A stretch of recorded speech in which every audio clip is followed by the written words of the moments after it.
Yes, ladies and gentlemen, we are back with Jared Brooks. My word, you said you were going to do it all week long. You said you were going to deliver the goods, paint a portrait. You did exactly that. First up, we're going to go to Nick Atkin of South China Morning Post, SCMP MMA. Go ahead, Nick. Thank you, Andrew, and congratulations, Jared, on another great win. You seem a little bit down on it, though. I mean, we were very impressed watching it. Why are you being so critical of this? I really wanted to come out and make the ultimate statement. I mean, I talked a lot of talk in this fight, and I really wanted to put a little stamp on that. If I did, I haven't watched the fight yet, so I might have done better than what I thought, but in my personal opinion, I could have got him out of there a little bit earlier if I wanted to.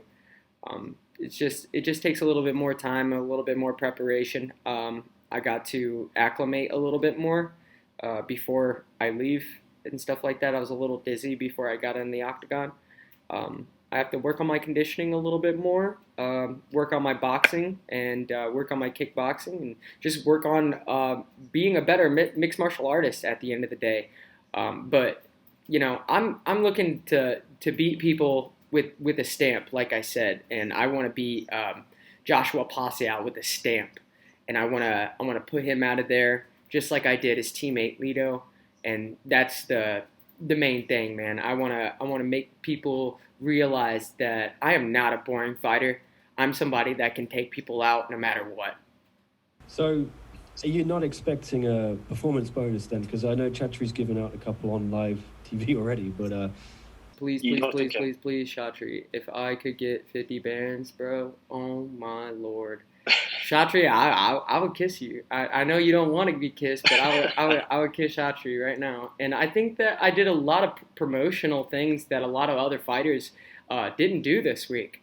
And, to put one on the map and put myself on the map as well. I'm willing to grow with this company as much as possible and do whatever they want me to do to satisfy the needs of the fans and the promotion and myself. And I can't thank one enough for giving me that, that thing to where I can get big and people will want to watch me. I can be the heel, but I can also be the champ. I'm not necessarily a heel, but I do talk the talk and I walk the walk in this division.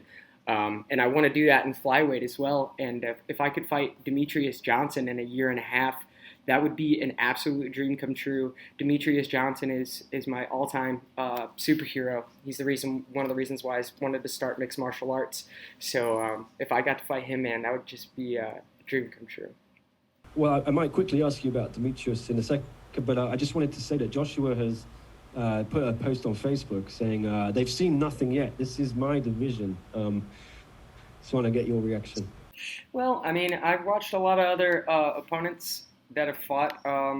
You got Alex Silva. I think that he's somebody that is a perfect portrayal of what I am, but he's a little bit less.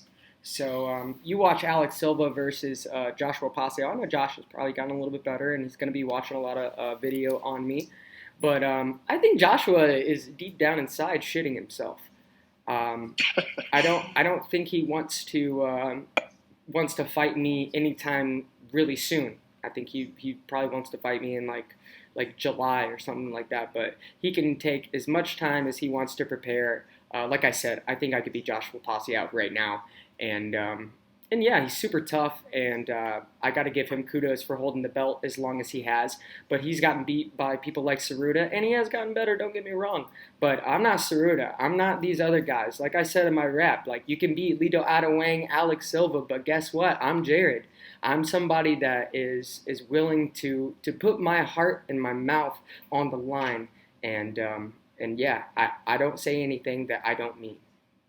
And sorry, I know there's some other media here. I just wanted to have one more quickly. Sorry, are you willing to get back in there maybe for March 26th? Is that too soon? If they say Joshua Pacquiao, Jared Brooks for the strawweight title at 1X, would you do it?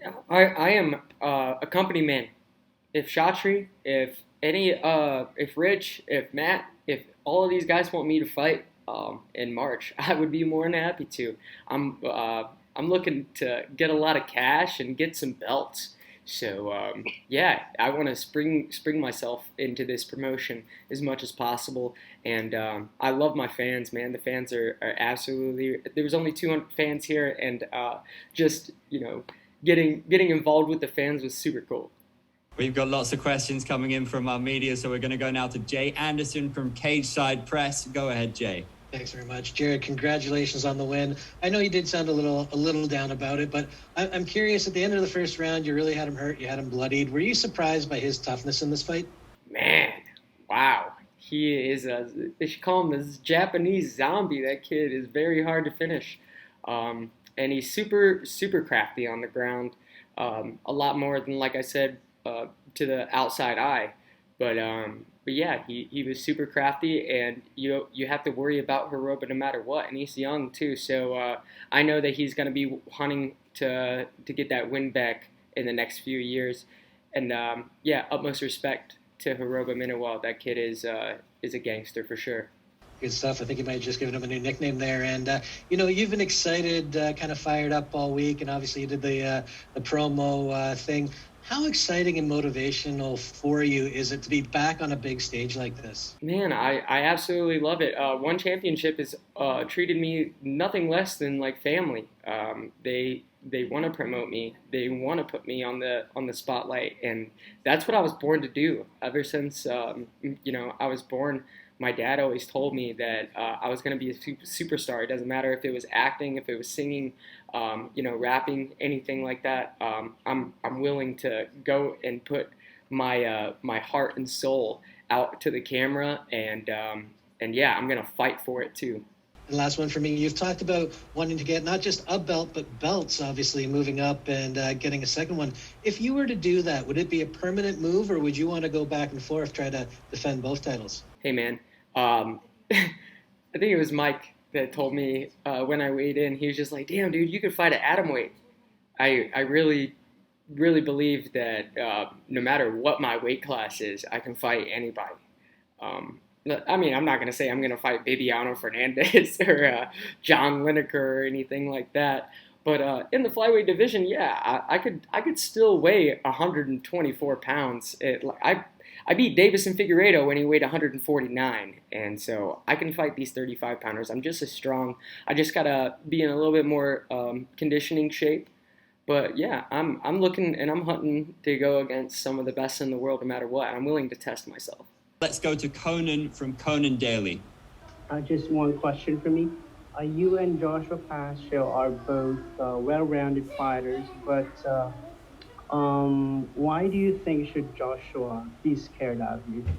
That's a weird question, but I think that Josh knows why he should be afraid. He's never fought another person like me inside of the circle. I know that Josh has been watching me ever since I beat Lito, and I think he's been watching me ever since I was in the UFC. So yeah, I think he should be worried, and my tool belt is a little bit heftier than his for sure.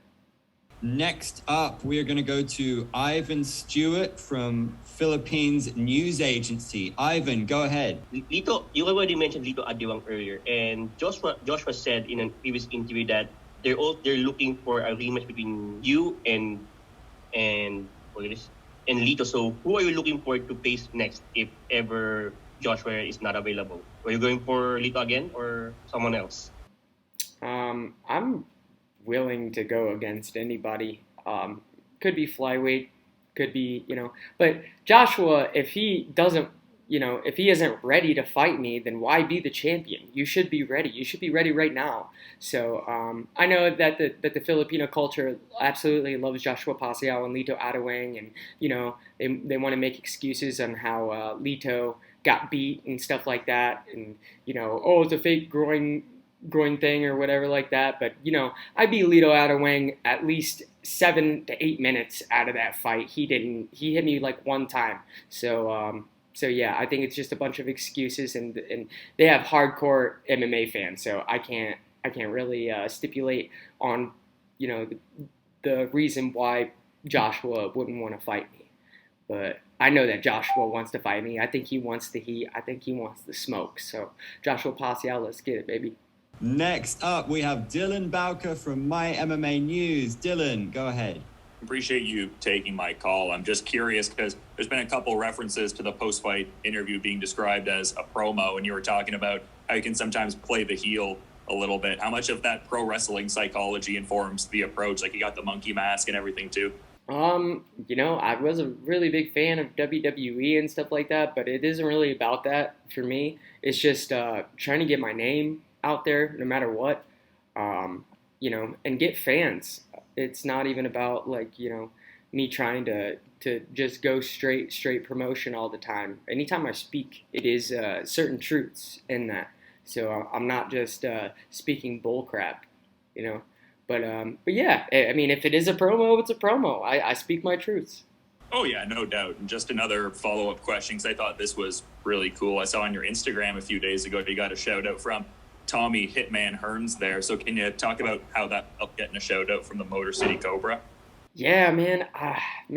I got to meet Tommy a couple of times because I'm in Detroit. And, yeah, that guy is one of my heroes for sure. I actually was studying him while I put his highlight video out. I was just like, man, how can I hit like Tommy and get those knockouts like Tommy? But yeah, Tommy, man, if you're watching, we absolutely love you in Detroit and all around the world and the United States for sure.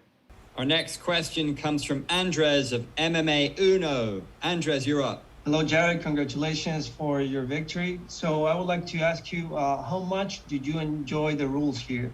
You fought everywhere on the biggest stages.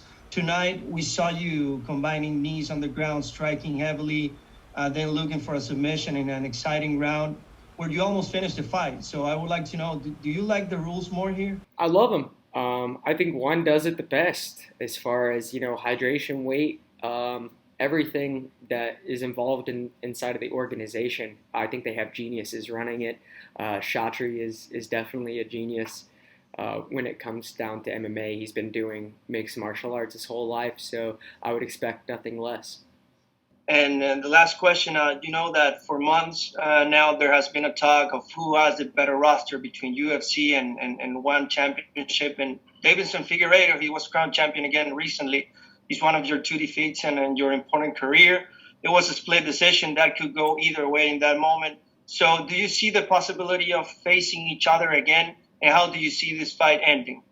Man, I would love to fight Deiveson Figueiredo again. And if you looked at any of the people that have watched that fight, that was, catching the stats, of who got the decisions. I got completely robbed in that fight. Deiveson Figueiredo knows that. He even admitted it after the fight. One Championship is a worldwide organization, and we treat the athletes like we are one, like we're a family. So I think that we have a little bit more longevity as far as fights, and we bring the mixed martial arts aspect. We don't really, bring that super fight all the time kind of deal. I know we have the DJ and Rodtang thing going on, but that's just something different. That's an amazing fight, and I can't wait for that either. But yeah, bring it, Deiveson Figueiredo, Brandon Moreno, all those top 5 guys. Bring it over here to One Championship, and I promise you, it isn't gonna go how they think it's gonna go. We go now to Kyle Siegel from the Gion Live Network. Hey, Jared, how you doing? Oh man, I can't complain. Got off of a whim. Wish I would have knocked him out, but got off a win, that's for sure. Yeah, no, congratulations regardless. But yeah, this is Kyle Siegel with the Going Live Network. It's funny you mentioned Demetrius Johnson being your idol, because Demetrius used to just overwhelm flyweights with his speed. And it seems like you're doing exactly that to all these strawweights right now. Man, I mean, strawweights, they're faster than flyweights. So I think I could do the same thing at flyweight at the end of the day. But yeah, Demetrius Johnson, if you're watching this, man, utmost respect. You are the best of all time, in my opinion. And to share the circle with you would be a complete honor. And Matt Hume, I've studied a lot of Matt Hume too, and one of my old coaches, I would say he's like Matt Hume-esque. So I feel like we're in the same realm of dimensions a little bit. So that'd be really, really cool if we could get a fight before it's too late. That's awesome. And, it's funny they mentioned Davison with him and Moreno. And, those two guys solidified themselves as kind of these top two in the UFC. And meanwhile, you're over here and, some people thought you won that fight. So what kind of motivation does that give you, knowing that you can compete with the very best in the world, basically the champion in a flyweight division? I think 90% of people thought I won that fight. I mean, I thought you won, so yeah, you can watch that fight tomorrow, but yeah, I think it isn't really giving me as much confidence because I know the years go by and people fight different every fight, but yeah, I put out the game plan to beat Davison, and I think that Brandon Moreno he should have kept that game plan on taking Davison to the mat after punching him a couple of times. But if Davison and I fought again, I promise you I'd beat Davison pretty good. All right, up next it's Noble CFR Network. Monkey God, where did you get that title from, sir? So I was a really big fan of Dragon Ball Z, and I study a lot of religions and stuff like that. And Hanuman, he's one of the wind gods of strength and in Hinduism. And I did a lot of studying on all of that, and I felt like it really, really accumulated with my personality and the way that I fight. And everybody used to call me a monkey as far as my grappling ability and how strong I can be for how small I am. So yeah, I figured that it went really well with my personality and the way I fight. Excellent. Good combination and good pick of a name. If you could paint a perfect picture for the Gregorian year of 2021, how would it all play out for you, sir? So in 2022, I would say I beat Pacquiao in either March, April, or May, and then I either defend my belt, or if they want me to move up, or if even Demetrius couldn't fight Rodtang, I would pop in and I would fight Rodtang. I think I could last around. I think I'd run away from Rodtang for about 3 minutes, and after that second round, I think that I could definitely beat Rodtang. Thank you. And finally, we're going to finish up with Ernest Leo Hernandez of Sportskeeda. Go ahead, Ernest. Hi, Jared. Big fan of yours. I'm a Filipino writer, but you made me a fan for quite a long time already. Oh man, first Filipino to love me. Holy shit. Thank you. But anyway, Jared, the title right now in the flyweight division is held by Adriano Moraes. Your thoughts about his defeat, his win over Demetrius Johnson, and how will you deal with someone like Adriano? Adriano Moraes is really, really tough. We've trained in the past at American Top Team when I was over there when I was like 20 years old. Me and him have actually had a go back and forth. I remember when I was about to fight Lito Adewang, he was just like, please beat this motherfucker. And I'm just like, well, I'm sorry, Adriano. But when we were training, I know it's training, man, and I don't really like to bring training into the picture, but, you got to get into somebody's head somehow. And Adriano Moraes, you know what I did to you, and I could completely control you on the ground, and that's your specialty. So, yeah, I think I could give Adriano Moraes a run for his money, that's for sure. Okay, my second question is about, of course, I'm following you on Twitter, and I saw your tweet about Figueiredo, and of course, I saw that fight. I mean, I was overwhelmed. I'm also against the decision, but you told in your Twitter that you figured out Figueiredo before everyone. So maybe you can give us that micro perspective. Of course, no one has ever figured out Figueiredo by that time. But what did you see in that? In his style that made you question everyone about that win? I seen he was just super slow and powerful. So if you're fast and you're agile and you can throw punches like that. That's one thing that I would have done differently in the first round. I would have took him down same way, same first round. Second round, I would have thrown a little bit more punches because he was so tired after, being taken down that many times and trying to get back up. So I would have thrown a little bit more punches and then followed it up with a little cherry on top of taking him down again and still brutalizing him like I did. All right. Thank you, Jared. More power to you. Thank you, brother. I appreciate you, man. You're the man. I appreciate you. My Filipino fan. My only Filipino fan. That is great. You gotta love that. Thank you so much to the media for your questions. Do stay with us. In the meantime, Jared Brooks, congratulations. Absolutely buzzing to have you in One Championship. I think the fans are too. Congrats on the win.